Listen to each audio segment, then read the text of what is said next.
Skyway friends, UST ने मतलब units की स्ट्रिंग टेक्नोलॉजी ने 4th जनरेशन ऑफ ट्रांसपोर्टेशन के सभी रिकॉर्ड्स तोड़ डाले।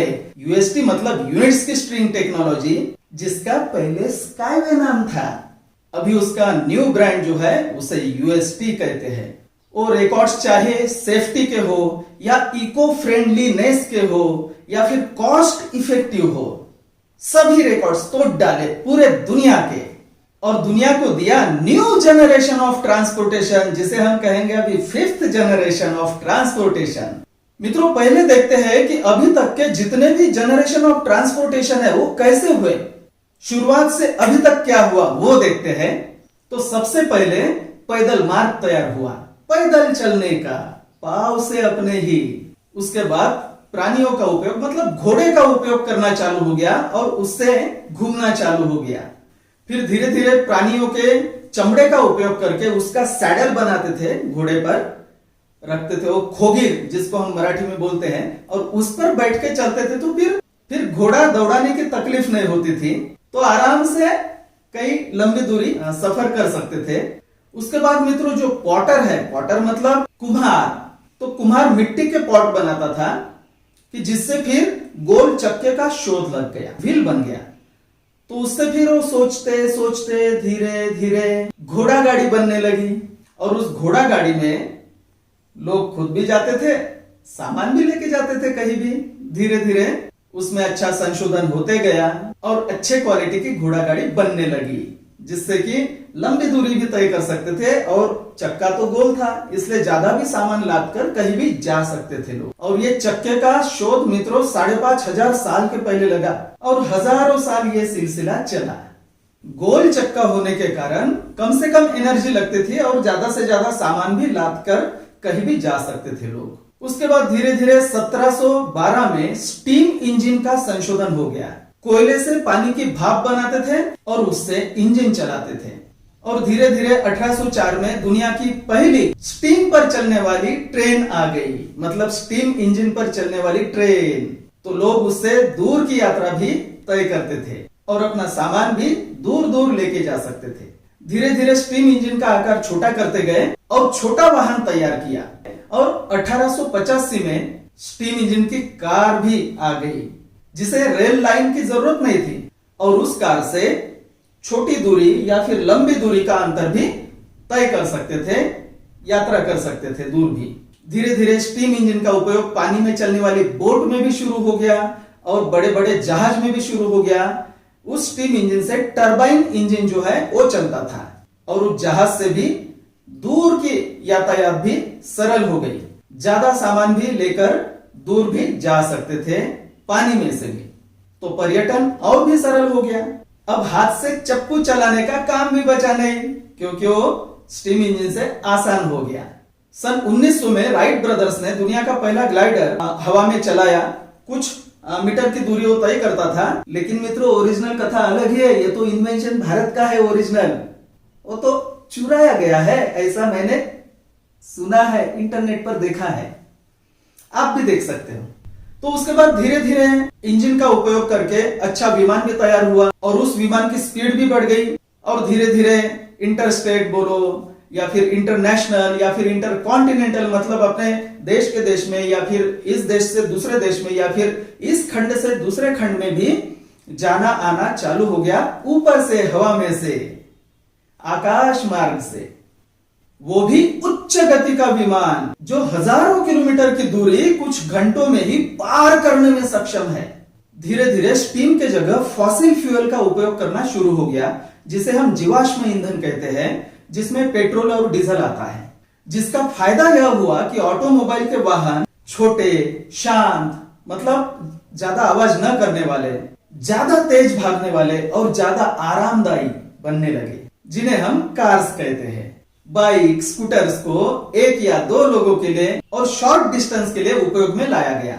अगर लोगों का छोटा ग्रुप हो तो कार्स का उपयोग शुरू हुआ, जिससे थोड़े या ज्यादा दूरी के अंतर की भी यात्रा कर सकते हैं। और ज्यादा लोगों के लिए या फिर लोगों के बड़े ग्रुप के लिए भी और लंबी यात्रा के लिए बसेस का उपयोग शुरू हुआ और सामान वहन के लिए ट्रक्स भी बन गए, उसका भी उपयोग शुरू हुआ और कुछ मजेदार वाहन भी तैयार हो गए जैसे टुक टुक, जिसे हम कहते हैं ऑटो रिक्शा। तो थोड़े से अगर लोग होंगे या फिर थोड़ा सामान होगा और उससे भी कम दूरी की यात्रा कर सकते हैं। और इन वाहनों के टैक्सी भी शुरू हो गई और बाद में अगला ईंधन आया इलेक्ट्रिसिटी का।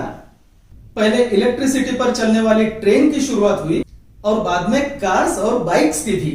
और अभी तो मित्रों यूएसटी ने मतलब यूनिट्स की स्ट्रिंग टेक्नोलॉजी ने ट्रांसपोर्टेशन के चौथे भी जनरेशन के सारे रिकॉर्ड तोड़ डाले और पूरे दुनिया की मुलाकात करवा दी ट्रांसपोर्टेशन के 5वें जनरेशन से, जो है यूनिट्स की स्ट्रिंग टेक्नोलॉजीज। मित्रों कुछ दिन पहले यूएसटी के general designer, the genius engineer in the world, scientist doctor Anatoly Unitsky का जो इंटरव्यू हुआ उसमें उन्होंने बताया कि हम दुनिया के ट्रांसपोर्टेशन सिस्टम के सारे रिकॉर्ड्स तोड़ रहे हैं और 5th generation of transportation create कर रहे हैं। हमने पहले ही entire transport and infrastructure complex मतलब संपूर्ण परिवहन और बुनियादी ढांचा को प्रमाणित कर दिया, मतलब सर्टिफिकेशन हो गया है ऑलरेडी, जिसमें न केवल रोलिंग स्टॉक मतलब यूएसटी ट्रेन के चक्के मतलब यू पॉड है, यू लाइट है, यू कार है या यू बस है, मतलब यूनिट्स की यूएसटी की, बल्कि स्टेशन, डिपो, नियंत्रण कक्ष और अन्य घटक भी शामिल हैं। मतलब इतना सारा मित्रों, ये सभी कुछ प्रमाणित हो गया है, सर्टिफाई हो गया है, हमें सर्टिफिकेट मिल गया है उसका। तो हम लोग मित्रों दुनिया के ट्रांसपोर्टेशन के 5th जनरेशन में काम कर रहे हैं, उसे बढ़ा रहे हैं और ये कंस्ट्रक्शन पूरे दुनिया में होगा क्योंकि ये सब सर्टिफाई हो चुका है। और अलग अलग देशों से डेलीगेशंस वहां आ रहे हैं, अधिकारी आ रहे हैं ट्रांसपोर्टेशन के या और भी कंपनियों के, बड़े बड़े कंपनियों के, कोई किंग भी या क्वीन भी, बहुत सारे लोग वहां आ रहे हैं और उनके एमओयू भी साइन हो रहे हैं और कॉन्ट्रैक्ट भी साइन हो रहे हैं और काम भी शुरू हो गया है ऑलरेडी। मित्रों हमें 5th generation of transportation system की आवश्यकता क्यों पड़ी? क्योंकि हम फिलहाल 4th जनरेशन ऑफ ट्रांसपोर्टेशन में रहते हैं, जहां रोड्स है, बहुत सारे रास्ते हैं, गाड़ियां हैं, मोटरसाइकिल है, कार्स है, ट्रक्स है, बहुत सारे प्रकार के वाहन है। पेट्रोल से हम इलेक्ट्रिसिटी पर भी आ गए अभी उस वाहनों में। लेकिन क्या एक्सीडेंट्स कम होंगे? कितने भी और रोड बढ़ाए तो क्या एक्सीडेंट कम होंगे? गाड़ियों की संख्या दिन ब दिन बढ़ रही है, इलेक्ट्रिक गाड़ियां भी आ चुके हैं, लेकिन फिर भी क्या रोड एक्सीडेंट्स कम होंगे? क्या ट्रैफिक जाम के जो प्रॉब्लम्स है वो सॉल्व होंगे? हर साल 15 लाख से ज्यादा लोग रोड एक्सीडेंट्स में मरते हैं, तो क्या उसकी संख्या कम होगी? बड़े बड़े रोड सभी बना रहे हैं, बहुत सारा पैसा खर्च भी कर रहे हैं उसमें, लेकिन क्या दुनिया के प्रॉब्लम सॉल्व होंगे उससे? क्या ग्लोबल वार्मिंग खत्म हो जाएंगी? क्या नदियां फिर से और जैसे पहले बहती थी वैसे ही बहना चालू हो जाएगी? क्या आप टेंशन लेस कहीं पर भी जा सकते हैं दुनिया में, कहीं पर भी आप भ्रमण कर सकते हो? नहीं, इसका जवाब है नहीं, ये प्रॉब्लम सॉल्व होने वाले नहीं उससे। इसलिए तो हमें आवश्यकता पड़ी है कि 5th जनरेशन ऑफ ट्रांसपोर्टेशन की, जो लाई है यूएसटी, यूनिट्स की स्ट्रिंग टेक्नोलॉजी, जिसमें है यूनिट्स की स्ट्रिंग ट्रांसपोर्ट स्ट्रिंग टेक्नोलॉजी, जिससे दुनिया के सभी मेजर प्रॉब्लम्स खत्म हो जाएंगे, रास्तों की संख्या कम हो जाएंगी और ऊपर से ट्रांसपोर्टेशन चालू हो जाएगा, जिससे कि सभी प्रॉब्लम्स खत्म हो जाएंगे। शारजा यूएसटी सेंटर में भारत के जो ट्रांसपोर्टेशन मिनिस्ट्री के जो डेलीगेट्स है, अधिकारी, वो भी जाके आए हैं और दो बार गए हैं और वहां कुछ सिग्नेचर भी किया है उन्होंने, क्योंकि यूएसटी है क्वालिटी वाली चीज, क्वालिटी वाली टेक्नोलॉजी, क्वालिटेटिव सर्टिफाइड है बिल्कुल। तो भारत में भी बहुत जल्द आने की संभावना और तीव्र हो रही है। ये तो पूरे दुनिया में बनना है, क्योंकि पूरे दुनिया को इसकी जरूरत है, क्योंकि इसके दुनिया के सभी मेजर प्रॉब्लम सॉल्व होने वाले हैं।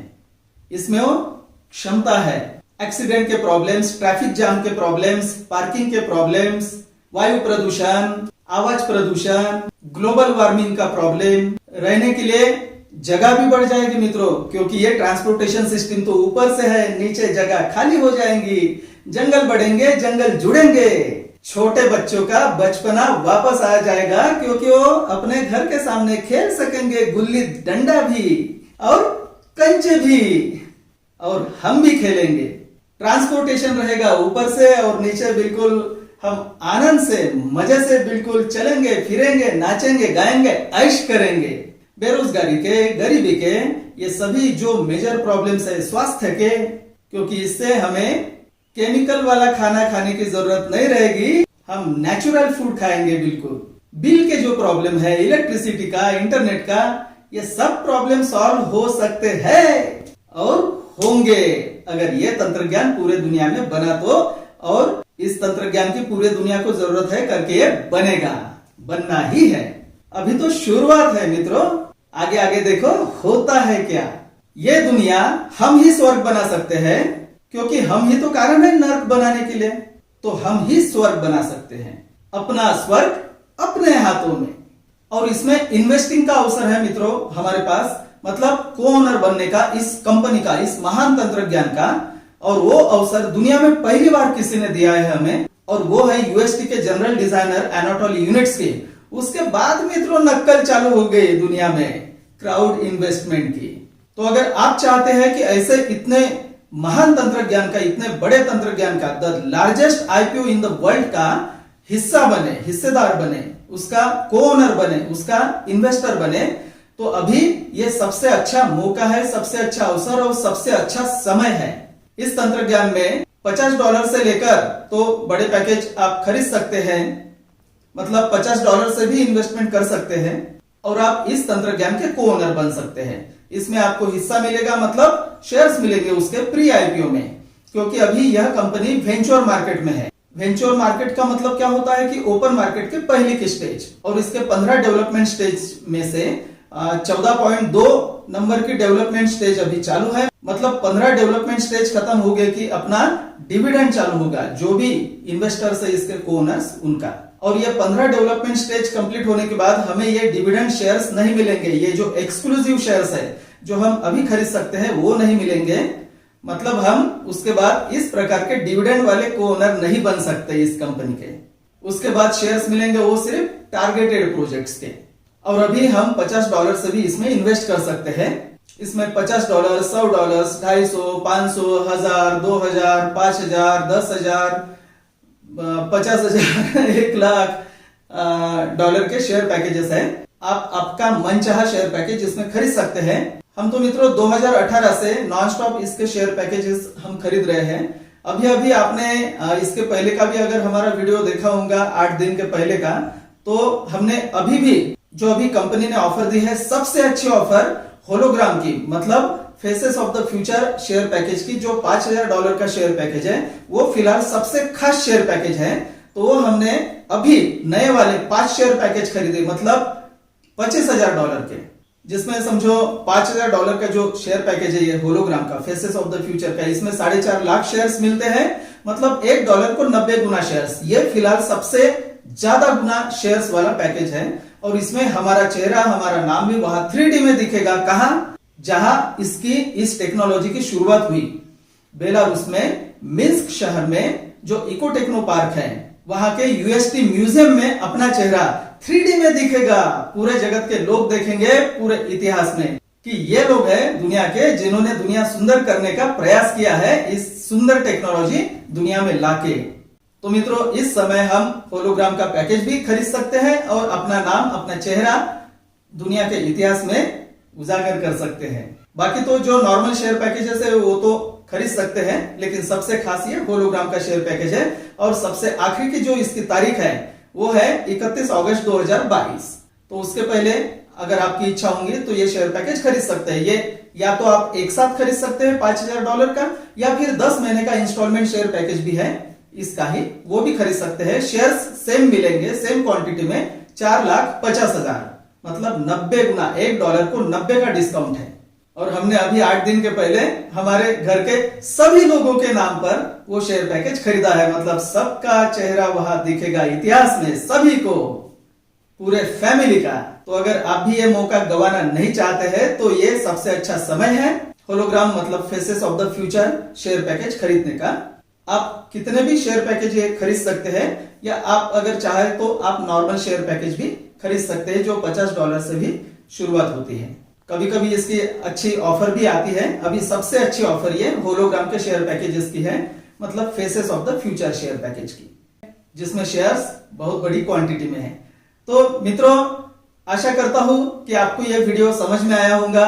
ये जनरेशन ऑफ ट्रांसपोर्टेशन जो है ये भी समझ में आया होगा, और हम किस जनरेशन में, 5th जनरेशन ऑफ ट्रांसपोर्टेशन जो सबसे लेटेस्ट, सबसे एडवांस्ड है, उसको तैयार कर रहे हैं। तो आप भी इस महान तंत्रज्ञान का हिस्सा बन सकते हैं।